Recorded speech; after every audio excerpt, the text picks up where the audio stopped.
अस्सलामु अलैकुम वरहमतुल्लाहि वबरकातुहू। आज की वीडियो में हम समझेंगे वितर की नमाज़ पढ़ने का तरीक़ा क्या है। इस नमाज को पढ़ना मुसलमानों की एक बहुत बड़ी तादाद नहीं जानती। उसकी दो वजह हैं। पहली वजह तो ये है कि नमाज थोड़े से अलग अंदाज में पढ़ी जाती है आम नमाज़ों से। आम नमाज़ें लोग पढ़ लेते हैं, ये नमाज चूँकि थोड़ी सी अलग है तो लोग पढ़ना नहीं जानते।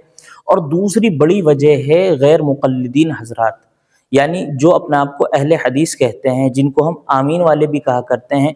इन लोगों ने वितर की नमाज़ पढ़ने का एक अलग तरीक़ा बयान फरमाया है जो आप अलैहिस्सलातु वस्सलाम से साबित भी नहीं है।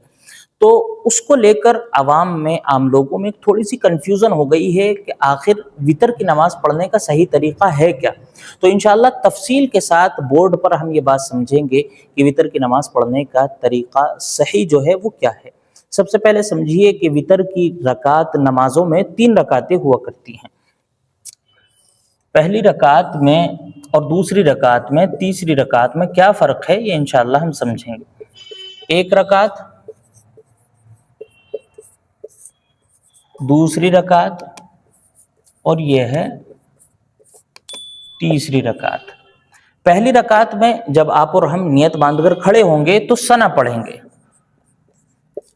सना के बाद हम अऊज़ु बिल्लाह पढ़ेंगे, अऊज़ु बिल्लाहि मिनश शैतानिर रजीम। इसके बाद हम बिस्मिल्लाहिर रहमानिर रहीम पढ़ेंगे और फिर पढ़ेंगे सूरह फातिहा। सूरह फातिहा पढ़ने के बाद हम कोई सूरत मिलाएंगे। कोई सूरत मिलाने के बाद अब हम करेंगे रुकू। रुकू के बाद जब हम खड़े होते हैं, समी अल्लाहु लिमन हमीदा कहते हैं, रब्बना लकल हम्द कहते हैं। इस पूरे रुकुन को कौमा कहा जाता है।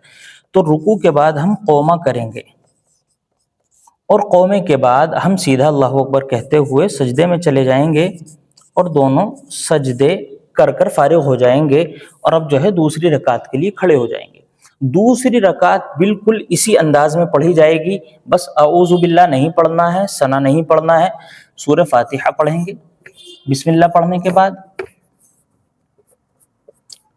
सूरह फातिहा के बाद जो है कोई सूरत मिलाएंगे और कोई सूरत मिलाने के बाद अपना फिर वही रुकू, कौमा और फिर अपना दोनों अल्लाहु अकबर कहते हुए दोनों सजदे में चले जाएंगे। सजदे के बाद जब हम दोनों सजदों से फारिग हो जाएंगे तो अब हम बैठेंगे अत्तहियात में। इसको कहते हैं तशहुद। तो अत्तहियात में बैठकर अत्तहियात यानी तशहुद पूरी पढ़कर अब हम जो है खड़े हो जाएंगे तीसरी रकात के लिए। इस तीसरी रकात को सही अंदाज में समझना है कि ये तीसरी रकात कैसे पढ़ी जाएगी। तीसरी रकात में हम सूरह फातिहा पढ़ेंगे। सूरह फातिहा पढ़ने के बाद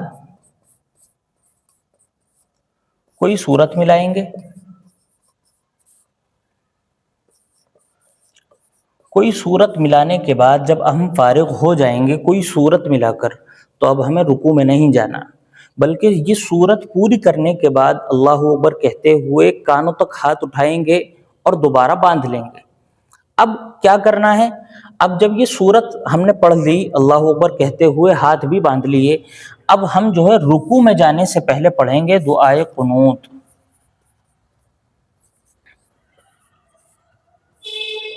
दुआए कुनूत, दुआए कुनूत पढ़ेंगे हम। सूरत पढ़ने के बाद अल्लाहु अकबर कहते हुए हाथ उठाएंगे, बांध लेंगे। हाथ बांधने के फौरन बाद दुआए कुनूत पढ़ेंगे। दुआए कुनूत पढ़ने के बाद जब हम फारिग हो जाएंगे तो अल्लाहु अकबर कहते हुए रुकू में जाएंगे। रुकू के बाद फिर वही सारा काम होगा, कौमा होगा। कौमे के बाद दोनों सजदे होंगे। सजदे के बाद अत्तहियात पढ़ी जाएगी, दुरूद शरीफ पढ़ी जाएगी जैसे आम नमाजों में पढ़ते हैं, और दुरूद शरीफ पढ़ के दुआए मासूरा पढ़कर जो है सलाम फेर देंगे और इस तरह जो है हमारी नमाज पूरी हो जाएगी। तो ये 3 रकात हैं वितर की। ये वितर की 3 रकात पढ़ने का तरीका है। पहली रकात में सना पढ़ेंगे, औज़ु बिल्लाह पढ़ेंगे, बिस्मिल्लाह पढ़ेंगे। सूरह फातिहा के बाद कोई सूरत मिलाएंगे, रुकू सजदा करेंगे, पहली रकात मुकम्मल। इस तरह दूसरी रकात पढ़ेंगे, सूरह फातिहा, कोई सूरत, रुकू, सजदा, التحیات وغیرہ پڑھ کے دوسری رکعت مکمل. یہ تیسری رکعت سمجھنے کی ہے. سورہ فاتحہ پڑھیں گے, سورہ فاتحہ کے بعد کوئی سورت ملائیں گے, اور سورت جب پوری ہو جائے گی تو اللہ اکبر کہتے ہوئے کانوں تک ہاتھ اٹھائیں گے اور باندھ لیں گے, اور باندھتے ہی اب پڑھیں گے دعائے قنوت. دعائے قنوت سے فارغ ہوتے ہی رکوع کریں گے, رکوع کے بعد قوما سجدہ وغیرہ تحیات کر کے جو ہے اس طرح ہم اپنی نماز پوری کر لیں گے. تو یہ ہے وطر کی نماز پڑھنے کا مکمل اور صحیح طریقہ جو آپ علیہ الصلوۃ والسلام سے ثابت ہے. السلام علیکم ورحمۃ اللہ وبرکاتہ.